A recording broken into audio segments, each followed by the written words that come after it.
안녕하십니까. 다팟콘 시청자 여러분, 그동안 안녕하셨습니까? 제가 최근에 이제 트럼프 패닉과 관련된 서적을 썼고, 요새 구간에서는 이제 트럼프에 대해서 관세가 지나치다.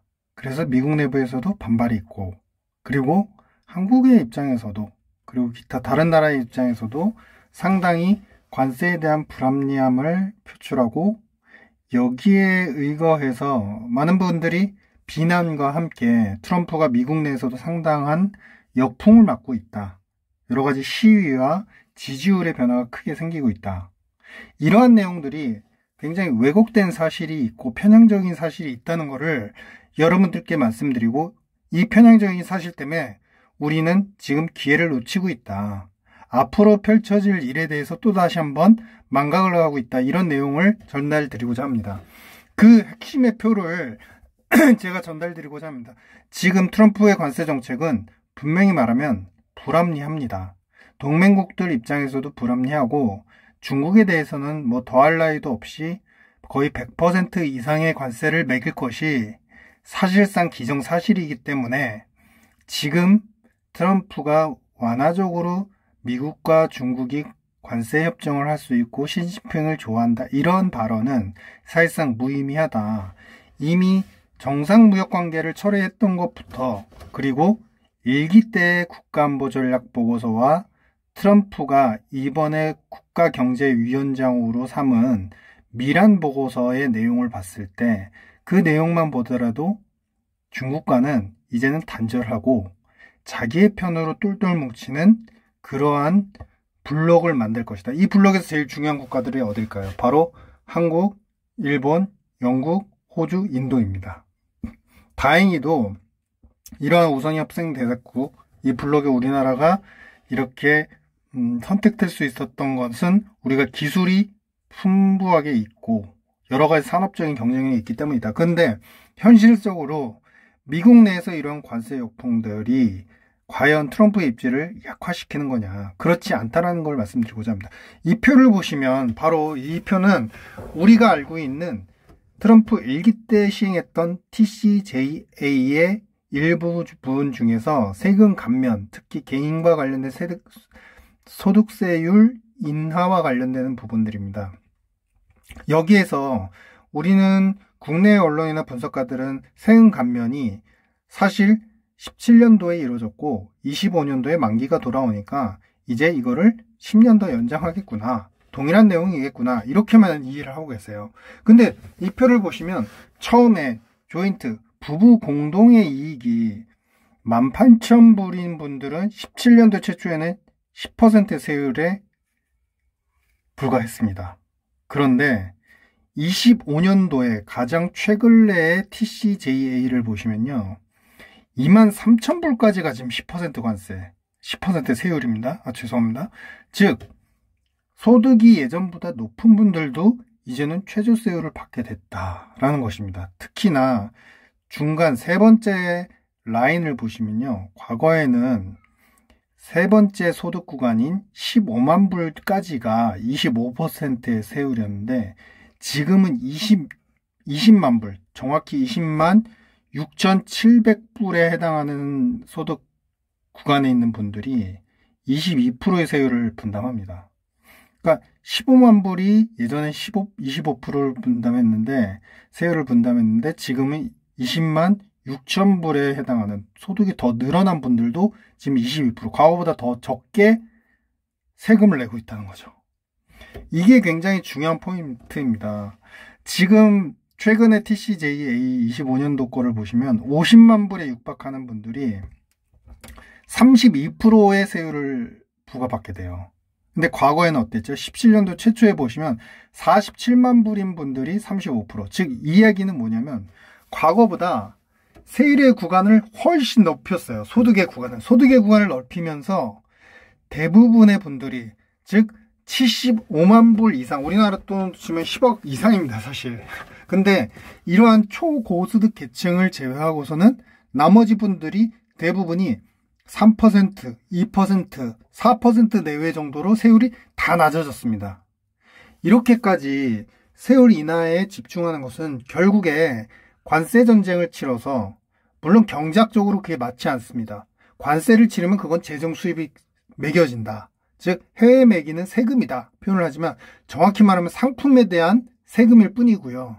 그런데 트럼프의 전략적인 사고방식은 닉슨의 방식을 그대로 답습을 해서 해외에 매기는 세금이고 그 세금을 가지고 소득세율을 낮춰주면 내수가 부강해지고 강건해진다. 이런 믿음을 갖고 있는 분이에요. 그래서 그렇기 때문에 지금 보시면 트럼프에 대한 디스어프로브 레이트, 그러니까 좀 지지하지 않는, 정책에 대해서 지지하지 않는 비율이 올라가고 있는 건 사실입니다. 그런데 이게 계층별로 나눠서 보셔야 돼요. 즉 트럼프를 그전부터 강력하게 지지했던 트럼프 옹호자들 같은 경우는 99%에서 96%로 지금 소폭 거의 차이가 없을 정도로 90%, 95% 이상을 유지를 하고 있습니다. 그런데 우리가 히스패닉이나 중저소득층 그리고 트럼프에 대해서 중도적인 입장이었다가 막판에 바이든보다는 트럼프를 찍겠다. 특히 전쟁과 관련해서 트럼프를 찍겠다. 이런 분들이 지금 이 지지율이 88%에서 75% 거의 10% 이상이 떨어지고 있습니다. 왜 그럴까요? 지금 내수 정책에 대해서는 사실상 미국 내부에서의 입장으로 보면 현재는 내수에 대한 정책에는 이견이 없습니다. 다만 약간의 형평성 측면에서 고소득 계층은 세율을 인하하는 게 옳지 않아 라는 공화당의 일부 의견이 있어서 그걸 맞춰서 나가는 수행하는 중이고요. 다만 중요한 거는 외부적으로 봤을 때 지금 지정학적인 지형도가 어떻게 변형이 되죠? 제가 트럼프 패닉에서 1차적으로 말씀드렸던 내용이 트럼프는 관세를 매이고 지정학적인 지형도를 변형한다. 즉 사우디를 자신의 편으로 만들고 러시아도 자기 편으로 만들어서 중국을 고립시킬 것이다. 이것은 사실상 고립주의적 정책 그리고 대리인적 정책 이런 정책의 일환 중에 하나입니다. 1기 때도 중동 정책에서 이 똑같은 고립주의와 그 다음에 그 자신의 어떤 대리인적 국가들을 삼는 그런 정책들은 동일하게 이루어졌었습니다. 그러다 보니까 사실은 러시아 전쟁이 지금 어떻게 최근에 협력이 이끌어 나가고 있죠? 바로 지금 우크라이나한테 크림반도 영토 병합 그리고 남동부의 우크라이나 지역에 대해서 러시아 땅으로서 반환하는 것을 인정하는 것을 전제로 해서 종전협상이 일어나고 있죠. 만약에 여기에 대해서 우크라이나에 대해서 이것에 합의하지 않으면 트럼프는 무엇이라고 얘기하나요? 바로 그러지 않으면 자신은 더 이상의 지지는 없다. 특히나 지금 앞으로의 정책에 있어서 미국은 트럼프에게 제일 중요한 부분은 무기 지원은 없다. 이렇게 이미 취하고 있는 상태입니다. 그러다 보니까 우크라이나도 선택의 여지가 상당히 작아진 그런 상태이고요. 이렇게 트럼프는 지정화, 그 다음에 관세 정책에서의 중국 차단, 그리고 미국만의 어떤 블록 형성, 그리고 관세 수익과 형성된 블록을 기반으로 해서 자신의 툴 안에서 관세에 충분히 협조하고 투자를 약속한 국가들한테는 충분히 미국 시장을 열어주겠다. 다만 또 대전제 조건이 있습니다. 영구채 강매. 앞으로 남은 타임라인은 영구채 강매입니다. 제로금리의 영구채를 강매를 해서 이 시장에서 달러 패권 속에서 충분히 팔 수 있는 물건을 팔아라 라는 입장인데요. 지금 저희가 왜 그러면 이 세율을 포인트로 해서 트럼프의 정책에 대한 반발이 지지자들 사이에선 그래도 아직도 강건하다. 트럼프에 대한 지지는 여전히 양호하다. 이 말씀을 드리는 사실상 내수 정책이 아직 시행도 되지 않았습니다. 세금 감면과 내수 부양에 대한 정책들이 앞으로 더 부각될 여지가 있고 지금 이 틈을 타고 나서 사실은 일본과 미국은 관계가 어떻죠? 이미 6개 이상의 미일 안보 조약체가 있는데 그 중에서 지금 트럼프 같은 경우는 안보조약 5조에 근거해서 추가적인 비준 그리고 추가적인 투자, 시설 장비에 대한 돈 이런 것들을 일본에 요구를 하고 있어요. 그런 것을 일본에서는 방위조약 6조를 근거로 해서 추가 비용을 충분히 내겠다. 시설 확장에 충분히 도움을 주겠다. 이런 입장으로 이미 편승이 됐고 그래서 일본 GDP 2%에 이르는 자금을 방위비로 낼 것으로 책정을 할 것이다. 그래서 이 부분을 어느 정도 돈을 갖다 기여하겠다. 이런 상태인 겁니다. 그러니까 사실상 일본 같은 경우는 이미 방위비와 관련되는 부분에 충분히 협조적인 부분을 보이고 있고, 그리고 반도체나 특히 중요한 산업군에서는, 기술 산업군에서는 미국과의 수출에 대한 관세율을 굉장히 합리적으로 조정하거나 굉장히 적거나 낮거나 한 수준으로 기존에 발표된 20%대의 수준이 아닌 그보다 훨씬 월등히 낮아진 숫자로서 거래를 하고 있는 상황입니다. 일본의 입장에서는 당연히 그럴 수밖에 없는 게, 중국의 무력화는 사실 어제 오늘 일이 아니었습니다.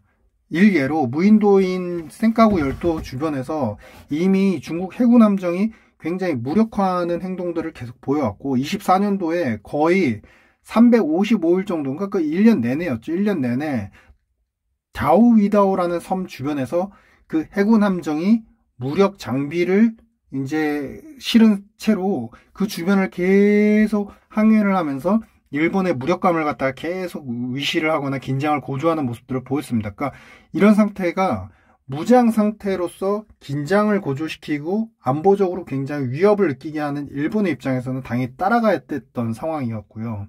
다만 이게 한국은 영토가 좀 더 떨어져 있다 보니까 그런 무력적인 행동에 대해서, 중국의 행동에 대해서 당장은 위협을 느끼지 않지만, 사실상 중국은 남태평양 지역 그리고 남중국해를 중심으로 해서 아시아 전역을 중심으로 한 자신의 무력과 그 다음에 리더십을 굉장히 강건하게 하려고 이미 수년 전부터 노력을 했습니다. 그런 모습을 보여왔던 입장에서 본다면 사실상 일본의 이런 선택이 불합리한 미국의 요구에 그냥 굴복하는 것이 아니라 합리적인 선택을 한 것일 수도 있다. 그래서 제가 말씀드리는 것은, 지금 일본에 대해서는 미국도, 트럼프도 상당한 요구를 하고 있습니다. 예를 들면은 일본 제철이 UST를 합병한 건이 있었는데 그것을 무효화해라. 그 다음에 일본 역시 미국 제품을 많이 사라라는 입장이 몇 가지 추가적인 사항이 있습니다. 하지만 그거에 대해서 충분히 협조적으로 전략을 취하고 있고, 우리나라의 기업들도 상당히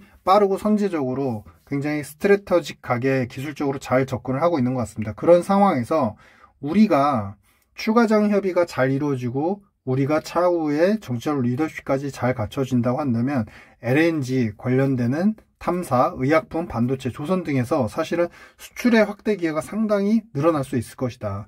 지금은 우리가 트럼프의 시계는 굉장히 빨라지고 있고 일기때의 모습을 모두 다 추격해 나가고 있습니다. 즉, 첫 번째, 관세는 이미 때려놓고 나머지 4년 기간 동안 각 국가들과 협의를 하면 되는 문제입니다. 트럼프 입장에서 계산을 해보면, 그리고 나서 자신의 편이 되는 국가들한테 연구체까지 강매를 할 계획이 있습니다. 두 번째, 그 대신에 지정학적인 지용들을 사우디에게 그동안 바이든이 무기 판매를 금지했던 정책에 반해서 사우디한테 무기를 주고 무기를 판매하면서 충분한 중동 지역에서 굉장히 위태로운 전장의 상황에서 안보적인 리스크를 완화시켜주려는, 도움을 주려는 모습을 보이고, 러시아에 대해서 땅을, 영토를 어느 정도 허용해 주면서 우크라이나 영토를 가지되 그 대신 우리의 편으로 쓰라라는 압박과, 그러니까 당근과 압박을 같이 하면서 중국의 블록에서 빠져나오게 하는, 그래서 중국을 계속적으로 차단을 시키고 그 다음으로 기승전결, 결론은